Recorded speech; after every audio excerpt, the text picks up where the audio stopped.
WhiskyJason here. Whiskey from the viewpoint of an American in Germany tasting rare and exotic whiskeys. And once again, I have something rare and exotic. GlenAllachie 50th anniversary release. This is cask number 2517, distilled on the 8th of May 1999, bottled in February 2018, which means it has an age of almost 28 years. One of 526 bottles, and it's a 0.5 liter bottle. It was one of 6 casks that Billy Walker, he himself picked out. On Whiskey Base, it's number 110039, and it has a price tag of 230 euros for a half-liter bottle. Amazing. It's a sherry cask. 27 years old. We don't know exactly what type of sherry was in there beforehand. Now, imagine I'm Mr. Billy Walker. I buy a distillery. I mean, this guy has decades worth of experience, and so of course he has a new toy to play with. He has his cookers and his mashers, and he's got his fermenters, and he's got his pot stills, and he's got his condensers, and he's got, of course, all the new washbacks and all the things he gets to play with and find out and to see which little screws we can adjust to perfect that distillate, that spirit that's coming out of those pot stills. And that's something, of course, every master distiller looks forward to. But I can just imagine that maybe one of the most joyful things in the world is actually to go back into the warehouse and go, hey, look, I just don't have a new toy. I got all these new casks that I have to categorize according to what I think they should be. And so he walks through the warehouse looking maybe at his, I don't know, maybe his phone, maybe his tablet, maybe a list, who knows? And he's going along and going, okay, where's the old stuff first of all? Let's take a look at anything older than 25 years. So we got a couple dozens or maybe hundreds of casks over there.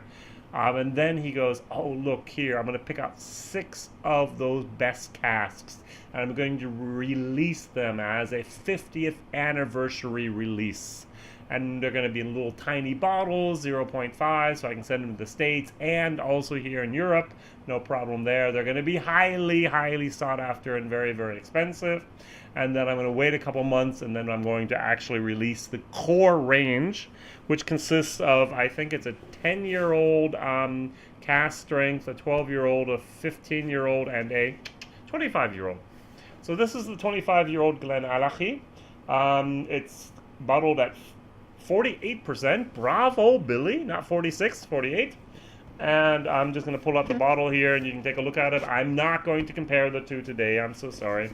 But it is great looking little decal on there. Oh, I forgot to pour something. It should have been developing in the glass the entire time I'm talking. What I really thought was neat is that lid. The lid is here. They have the nice little same basically as down here, more or less. But inside, which I really think is the cool part, is they say the GlenAllachie Speyside Single Malt Scotch Whiskey, GlenAllachie from the Gaelic, GlenAllachie.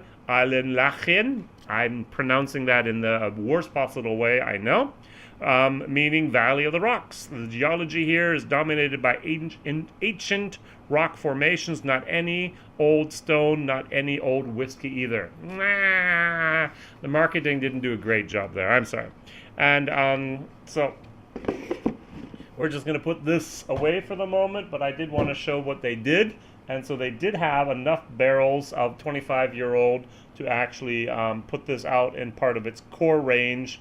I think I paid 160, 180 euros. It might have been 200. I forget things like that, unfortunately. So sorry. Because I actually wanted to talk about this, the 27-year-old single release of the cask number 2517 from a sherry cask, of which 526 bottles were released worldwide. Wow. All right. I get a deep, dark sherry moment, which means I get some type of raisins, sultans. I get dried plums going almost into a fig. And what I really, really thought was unique here, and I got that whiff of it on the very, very first time I did my German video, is grilled pineapple. I don't know if you ever put pineapple on a shish kebab and you actually put it on the grill, and then the sugar in that pineapple gets toasted. Maybe some of you have had pizza Hawaii, where you put ham and pineapple on your pizza, and the pineapple also gets a little toasted sometimes. That's what I'm getting here. It's a very, very unique flavor, which I don't get in very many whiskeys, to be very, very honest. Now it's 54.6%, and even though I've tasted online about 1,000 whiskeys so far, which is really, really amazing, I am still actually a novice at Scotch. Now the problem was, when I started my whiskey journey about 2.5 years ago, is I said, okay, I'm going to start with bourbon. An American in Germany should do bourbon. Then I'll move over to Irish, and then I'll move on to world whiskeys, and then I'll move up to Scotch. Well, 2 years later, I still hadn't made it to Scotch, and it was going to be another 2 years before I could even imagine getting there, even though I was producing a video a day in German. So I decided, hey, once a week minimum, a Scotch video is going to come out, and so I started doing Scotch about 6 months ago. So I'm really just starting my journey into the Scotch world, even though I do have quite a few things here. I'm not the expert that I should and could be. Now, why did I tell you all that? Basically because I'm still not at the place in my whiskey journey that I love and enjoy cask strength Scotch whiskey. I do love and enjoy 46 to 48% Scotch whiskey, and so I'm going to taste it neat, and then I'm going to put some water in it, dilute it, not just a few drops, dilute it down to about 46, 48%, and then taste it again. Just a word of warning.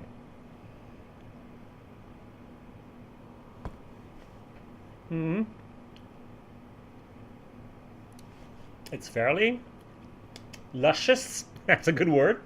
It's a lot of wood, a lot of sherry, a lot of old raisins. That sultans are in there.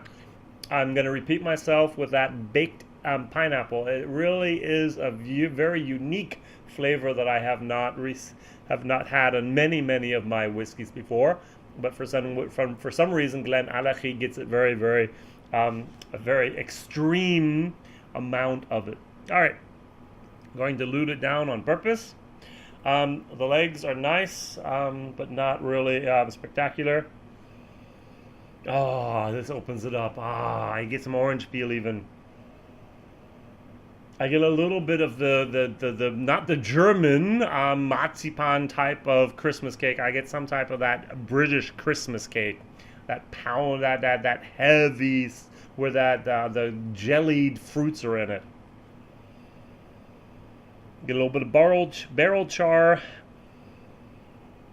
and it gives a little bit of a lighter note. It's almost, I can't say this, but I'm going to say it, almost going into like a rum type of sweetness. I haven't had much rum, but that's what I'm going for at the moment.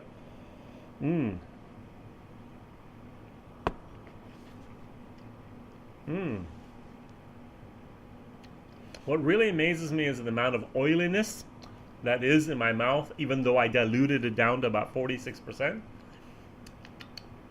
That sherry, dark chocolates. A dark milk chocolate just flows through there. Very, very nice.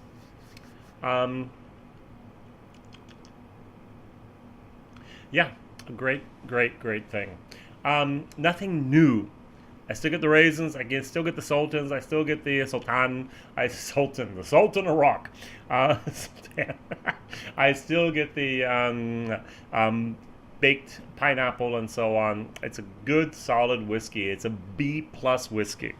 Very, very, very nice. And it's a privilege to actually have one of those 526 bottles as a sample here. I have 5cl. Very, very, very nice. Excellent whiskey. I cannot complain one little bit, except for the price. 230 euros means 460 euros for the liter price. It's actually going to be a D- or an F I cannot imagine paying that much. Over here in Germany, we had one online provider, online shop. He actually had all 6 bottles in his shop together as a set. I think it was 2,999 euros and 99 cents for all 6. And so this was a collector item. This was an ornament. This was not something that everyone's going to drink. This, on the other hand, this is something you might want to collect and you might want to drink. The 25-year-old, I'm not sure if they're ever going to bring out another 25-year-old from GlenAllachie, but maybe they will in the future. We'll see. All right, Whiskey Jason here, whiskey from the viewpoint of an American. My question of the day is what is your favorite Scotch over the age? What is your favorite whiskey over the age of 25? I just eliminated almost everything ever produced in the United States. Even Pappy 25. I don't think there's many people out there that have had a glass, a dram of that Pappy 25. All right, but other than that, there's not much out there. So, what is your favorite whiskey over the age of 25? I would have, first of all, Glengoyne, 21, too young. I'm going to have to go with the Glenfarclas, 40-year-old. Good. That's one of the things I really, really liked and something I've had a few times in my life. Luckily, given us gifts and so on, very, very nice. And I hope that you may one day also have the privilege of having such a great whiskey in your glass. So what is your favorite whiskey over the age of 25? Write it down. That would help me a lot. Thank you very much for liking. Thank you very much for subscribing. Thank you very much for telling others about this crazy American in Germany tasting rare and exotic whiskeys. And I will see you when I bring out my videos on Mondays, Wednesdays, and Fridays. See you soon. Bye-bye.